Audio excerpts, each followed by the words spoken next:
You know how some days just feel great?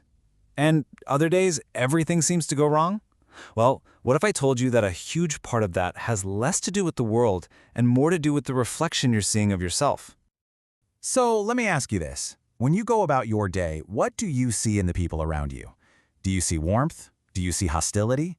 It's a really deep question, and believe it or not, an old Japanese folktale might just have the answer. Okay, let's dive into this. So, the story goes, way back when, there was this tiny, out-of-the-way village. And in this village, there was a very, very strange place. I mean, with a name like that, you can imagine everyone was curious, right?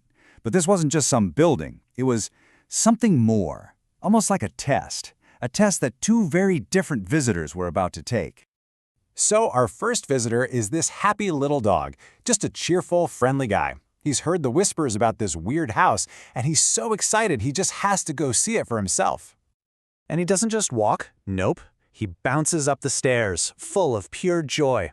He gets to the door, peeks his head inside, his ears are perked way up, his tail is just a blur, it's wagging so fast.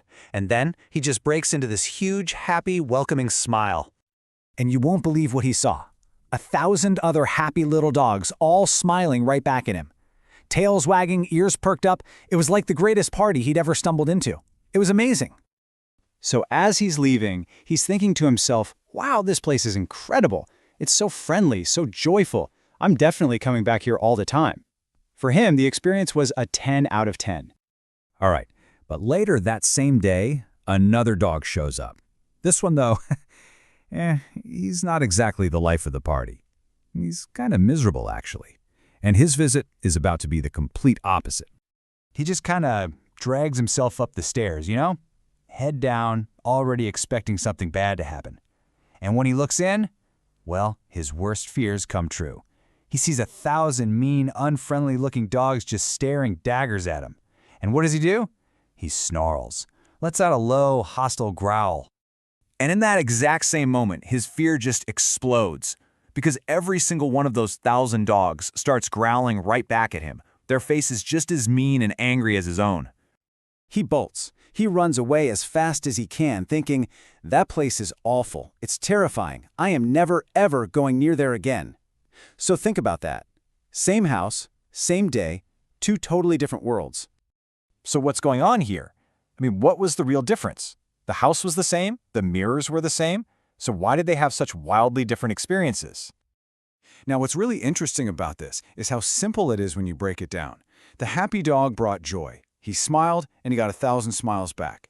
The unhappy dog brought hostility, he growled, and he got 1,000 growls back. What they put in is exactly what they got out. And that's the whole secret. The house didn't have a personality. It wasn't good or bad. It was completely neutral.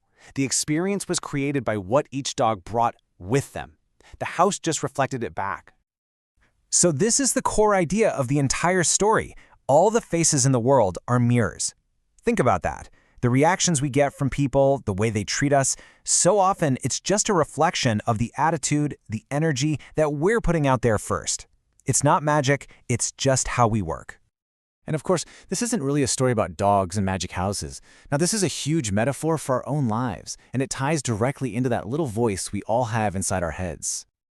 Yeah, your self-talk, that constant conversation you're having with yourself, that inner dialogue shapes everything. It's not just thoughts. It dictates your mood, your actions, your facial expressions, everything. The happy dog probably had some great self-talk going on, and it turned his world into a party. You know, there's another really famous story that gets at this exact same idea. You probably heard it before.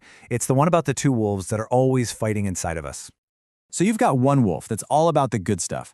Joy, kindness, hope, basically our happy dog.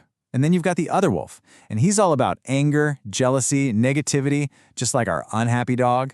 And they're in a constant battle for control.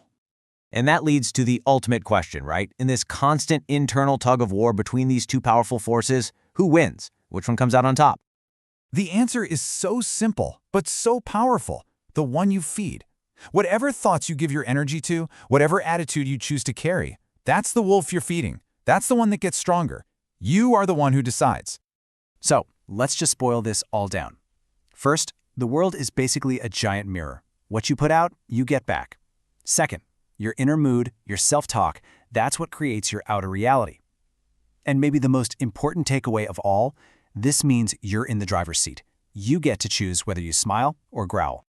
So I'll leave you with this final thought, kind of turning that mirror back on you. The next time you're out and about, just pay attention. Look at the faces of the people you meet. What are they reflecting back to you? And more importantly, what are you showing them in the first place?